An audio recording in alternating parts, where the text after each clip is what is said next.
Hello, my name is Priya Urs.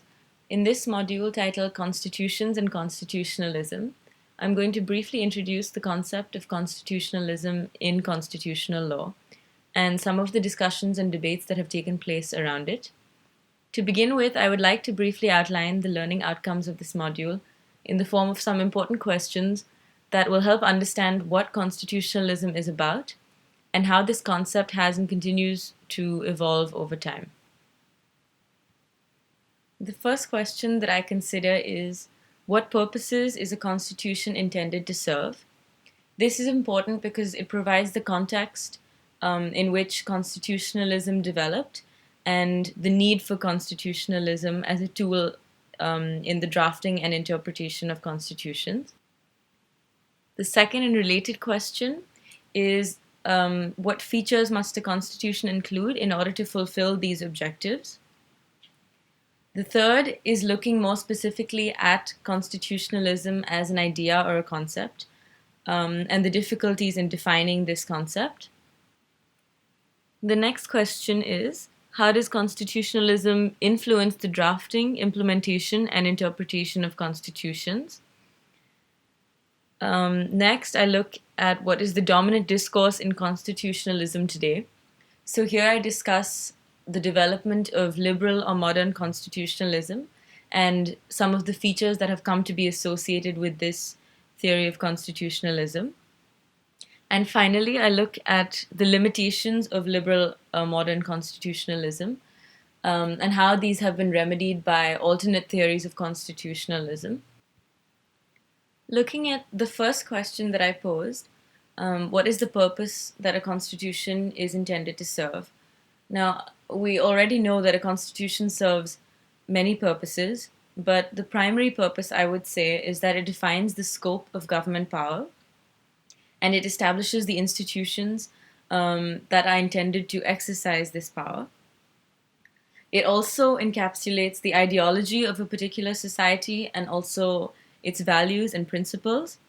In this context, it is also relevant that some constitutions may encapsulate the society's aspirational goals as well. Increasingly, constitutions today also include fundamental rights, individual or group rights, and fundamental freedoms. Constitutions that are drafted also in recent times have also included the state's international obligations, which is considered to be increasingly relevant in recent constitution making exercises. Moving on to the concept of constitutionalism, there has been a lot of debate in the legal discipline and in related disciplines like political science about what constitutionalism is, and there has been no real consensus about what this term encompasses. But there has been a very fundamental or basic degree of consensus among scholars. The constitutionalism principle in this form requires that all government action comply with the Constitution. So accordingly, there can be no claim to authority that originates outside of the constitutional text. And as you can see, since this is a very basic understanding that simply requires compliance with the constitutional text, no matter what it says, in this view, constitutionalism is a very flexible term. And this is where the distinction between thin and thick forms of constitutionalism arises. So what I just described to you is a thin form of constitutionalism, which basically suggests that constitutionalism is a set of rules or norms that create, structure, and define the limits of government or authority. In this way, we understand constitutionalism to be merely an allocation of power, merely defining the scope of government authority. And this is clearly a very broad definition that encompasses a wide variety of power arrangements, which include not only democratic forms of government, but also monarchies and dictatorships. And it is because of this broad definition that some scholars began to identify problems with thin forms of constitutionalism, because they enable undemocratic authority to claim legitimacy from the Constitution. So as long as, for example, the power of a dictator is derived from some constitutional text, it would be a legitimate exercise of power, even if it is undemocratic. So it was at this point that scholars began to realize that constitutionalism should perhaps mean something more. And so they tried to confer upon this term greater clarity and specificity. And so, as we understand constitutionalism today, it is associated with a number of other features or requirements. You commonly might read that a constitution should be enduring, that it must constitute a superior law above other ordinary laws. It must be more difficult to amend than ordinary laws. It must reflect the shared goals of a particular society, and so on and so forth. And in this way, a number of scholars began to be more clear about what constitutionalism should require of the constitutional text. But regardless of whether a society adopts thin or thick forms of constitutionalism, there's a broad consensus that constitutionalism is a commitment to the principle of rule of law. And the concept of rule of law itself developed out of the acknowledgement that state authorities should be subjected to the law and should not be above the law. So today we can see that in most constitutions of the world, all organs of government, the executive, the legislature, and the judiciary, are all regulated by law, and specifically they are regulated by the constitutional text. So in this way, the constitutional text did not only confer authority upon government, but also, and crucially, limited this authority. So it was this notion of limited government that marked the emergence of liberal or modern constitutionalism, which is what I will now discuss in greater detail. The emergence of liberal constitutionalism as a discourse and some of the important features of liberal constitutionalism. First, I will discuss the theory of limited government. Next, I will go on to discuss the separation of powers doctrine, followed by the related power of judicial review, and finally, fundamental rights and freedoms in the liberal constitutional discourse. The theory of limited government developed in the 18th century and arose, as I mentioned, out of the need to limit the power of political institutions. And so now it is well established that a commitment to modern constitutionalism implies a commitment to limit the scope of government power and to prescribe the method for its exercise. So in different periods in history, we have seen an increasing commitment to this principle. For instance, during the decolonization period, independence constitutions tried to apply this principle in the drafting processes. So also with the collapse of communism, a number of countries that emerged adopted the principle of limited government. And so now it is quite undisputed that modern constitutionalism embraces the idea that political power should not be exercised arbitrarily, and the principle of limited government ensures this. Modern constitutionalism has also been influenced by other liberal principles. For instance, because it is rooted in social contract theory, the ideology of individualism is also present, and as a result, modern or liberal constitutionalism tends to emphasize and assert individual rights and liberties. And we see this appearing in the other features of liberal constitutionalism. For instance, in the importance that is attributed to human rights and fundamental freedoms, and also with the power of judicial review that is considered very important in liberal constitutionalism. The next important feature of liberal constitutionalism is the separation of powers doctrine, which first originated as a distinct feature of American constitutional law, and it arose out of the need to restrict the spheres of authority of the organs of the state, of the legislature, the executive, and the judiciary, and with a view to avoiding or resolving conflicts among them. And today, many countries have applied the separation of powers doctrine, including the Indian Constitution, which also recognizes it to some extent. And I think this feature of constitutionalism tells us something more fundamental about the role of a constitutional text. Now, it is important to outline clearly what the powers of each institution are, because of the likelihood of conflicts that will arise among them, disputes over aims, over values and competences that will often arise and are expected to arise. So, regardless of whether a constitution does implement the separation of powers doctrine, it is important that every political system have some mechanism for maintaining dialogue among institutions and for resolving the disputes that arise among them. The separation of powers doctrine also led the way towards another important feature of liberal or modern constitutionalism, which is the power of judicial review that is conferred upon judiciaries in many countries today. So, a lot of constitutions emphasize the need for the independence of the judiciary because courts are considered as protectors of the Constitution. And many scholars now consider the power of judicial review as the hallmark of modern constitutionalism.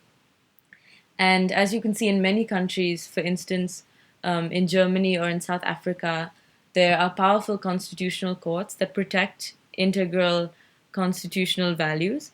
And in India as well, for example, the Supreme Court has played a considerable role in protecting constitutional values by developing the basic structure doctrine, by protecting and expanding fundamental rights, and so on. At the same time, however, there have been more recent concerns about the basis for the power of judicial review. Now, there have been a lot of criticisms that judicial review and transferring a power of this sort upon a non representative institution like the judiciary is anti democratic. And in this view, it is important to realize that constitutional supremacy should not be equated to judicial supremacy. So courts, in interpreting or protecting the Constitution, should not take away the representative power of the legislature and the executive in drafting and in implementing the laws. This gives rise to a conflict that might arise between the concepts of constitutionalism and the democratic principle. But I think the relationship between these two values is quite complex and is something that I will discuss a little later on. For now, I would just like to point out that it is important for a judiciary to maintain its legitimacy in the society and to respect the other institutions and their functions. This can be ensured by the judiciary refusing to answer, say, political questions or getting involved in political discussions in its decision making. And instead, it would probably be best for the judiciary in protecting constitutional values to focus, for example, on the protection of fundamental rights and freedoms, which brings me to the final feature of liberal constitutionalism that I'm going to discuss. The inclusion of fundamental rights and freedoms in the liberal constitutional framework reflects some of the fundamental principles of liberalism. So, for instance, the inclusion of civil and political rights reflects the ideology of individualism. But it's important also to keep in mind that the fundamental rights and freedoms that are often associated with liberal constitutionalism are not only defensive checks on the exercise of power by the state, but may also be positive entitlements. So many constitutions today that adopt the liberal constitutional discourse recognize not only political and civil rights, but also socio-economic rights and cultural rights. And the need for the inclusion of all these rights is justified by the importance of the respect for individual human worth and dignity that is fundamental to liberalism. Some would suggest and have also suggested that the inclusion of human rights in constitutional texts is a recent phenomenon.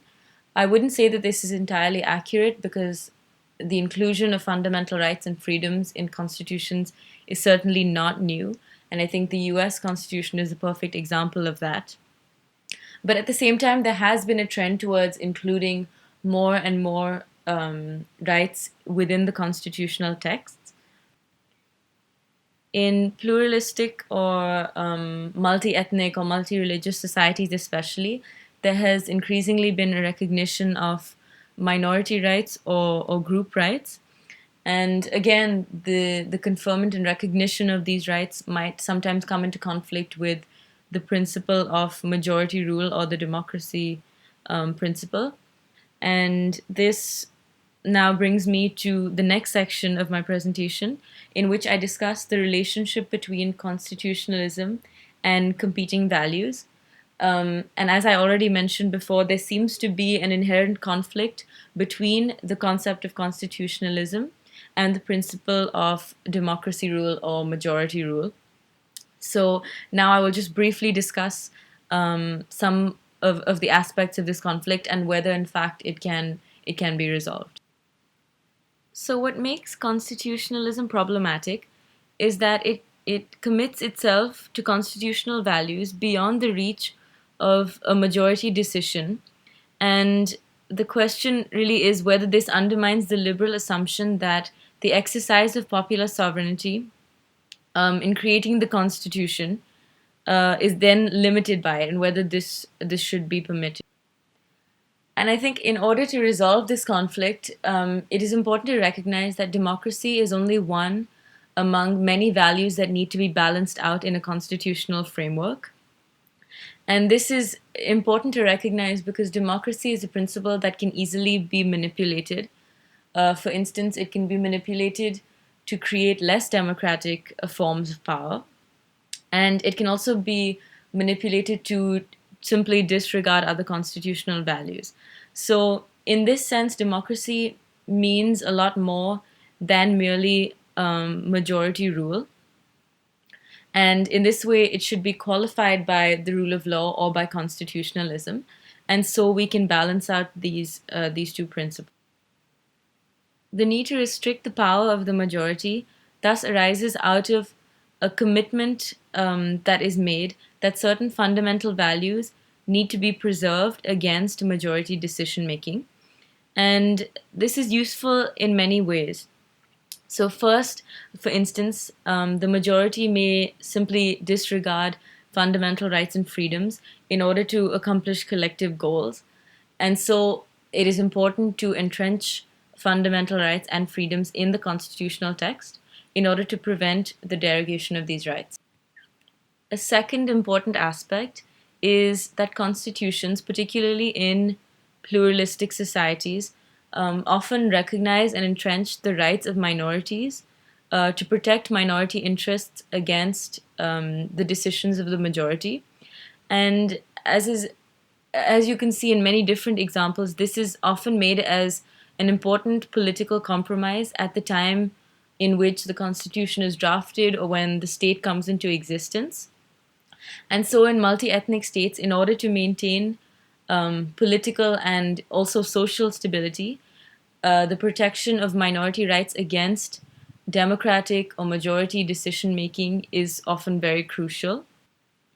A good example to illustrate this is the constitution in Bosnia and Herzegovina, in which there are three ethnic communities that have entered into a power sharing agreement with one another to ensure that their interests are protected wherever each of these minorities geographically is a minority.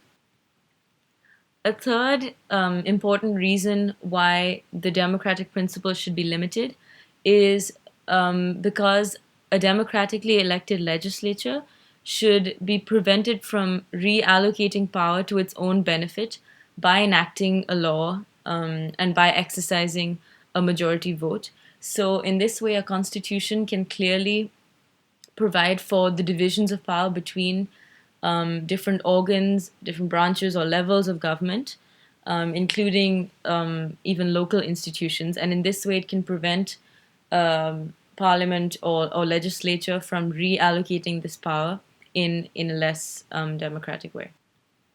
So these three reasons help us understand why the Constitution must maintain supremacy even over the decisions of a majority. And it is for this reason that constitutional amendment in many countries is quite an elaborate process and involves more than just a simple majority, and often involves a substantial majority. So, in this way, the procedure for amendment must involve a process of negotiation in which there is an opportunity for all constitutionally defined rights of all the parties involved to be respected and to be balanced with one another. So, to conclude, just our discussion of constitutionalism and democracy, we can see that, in fact, constitutionalism facilitates the existence and functioning of a democratic political system because it creates an orderly and clear framework in which political decisions can be made. And so, for this reason, constitutionalism and the rule of law more generally are essential to and are not, in fact, in conflict with the democratic principle.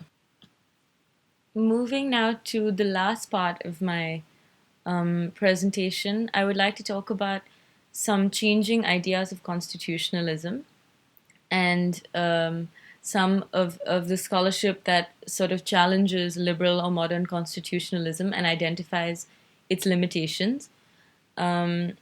Liberal constitutionalism has been the dominant normative model for constitutions in most parts of the world. And it has been very useful in bringing about a lot of certainty about what constitutionalism is and what a constitution is intended to achieve in a given society. But the relevance of the features of liberal constitutionalism have been challenged today. And this is in part because the drafting of constitutions have increasingly been influenced by new and different forces, and also because societies today are changing, and as a consequence, their needs are changing, and it's not always sufficient to look to the features of liberal constitutions, like separation of powers, the importance of human rights, fundamental freedoms, to resolve the problems faced by modern societies. So the first trend is the move towards international constitutionalism. The concept of international constitutionalism has developed for two reasons. The first, the growth of comparative constitutional law and the recognition that there are commonalities among countries and among constitutions across the world. The second is the increase in foreign or international involvement in the drafting of constitutions or in constitution making processes.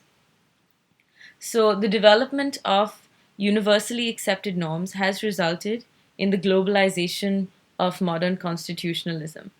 So, now the tendency, at least in this view, is to look to common values that are accepted internationally rather than focusing more narrowly on liberal constitutional values.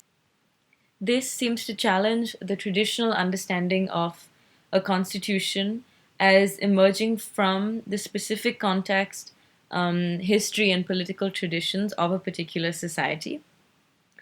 And global constitutionalism that many people recognize as involving values and rights recognized in international law typically includes human rights, but it is important also to recognize that international constitutionalism does recognize other institutional values as well. For instance, it may include separation of powers, the rule of law, good governance, and issues not only limited to international human rights law. The difficulty that often arises, though, in the context of this international constitutionalism is identifying the commonalities that do actually exist at a global or international level, and trying to make sure that these common values or principles are not, again, just associated with liberal constitutionalism alone. A second recent trend, in addition to international constitutionalism, is a more fundamental challenge to the liberal constitutional discourse, that liberal constitutionalism is very limited in its applicability. As Professor David Feldman argues, as a normative model, liberal constitutionalism can be a useful aid when designing constitutions for societies in which there is a consensus that liberal, broadly individualistic values should be the foundation for the structure of the state. So, as has been the experience in many countries today, this definition is very narrow and does not apply broadly to experiences across the world. Many states, for instance, religious states like in Islamic countries, and many African states have also had a lot of challenges in trying to implement liberal constitutional frameworks. And another important development today that liberal constitutionalism cannot seem to handle is the question of ethnicity. Ethnicity has become an important consideration in the drafting of constitutions today, and it is one that cannot be addressed by liberalism's individual centric approach. And so, as a result, in a lot of pluralistic societies, liberal constitutionalism has very simply failed. So, this is the limitation of liberal constitutionalism, that it is virtually impossible to maintain a commitment to it across cultures and across different contexts. And as a result, the utility of liberal constitutionalism ends at the simple normative argument that all states should implement it. But as experience has shown, all states cannot implement it. And so there is a line of scholarship now that argues that constitutionalism should not advocate substantive constitutional values and structures of government. And this seems to be a return to thin forms of constitutionalism. It seems to be a reversal of what liberal constitutionalism was trying to achieve by suggesting that the features and the values that liberal constitutionalism sort of promotes may not necessarily be what is good for every single society and for every single state.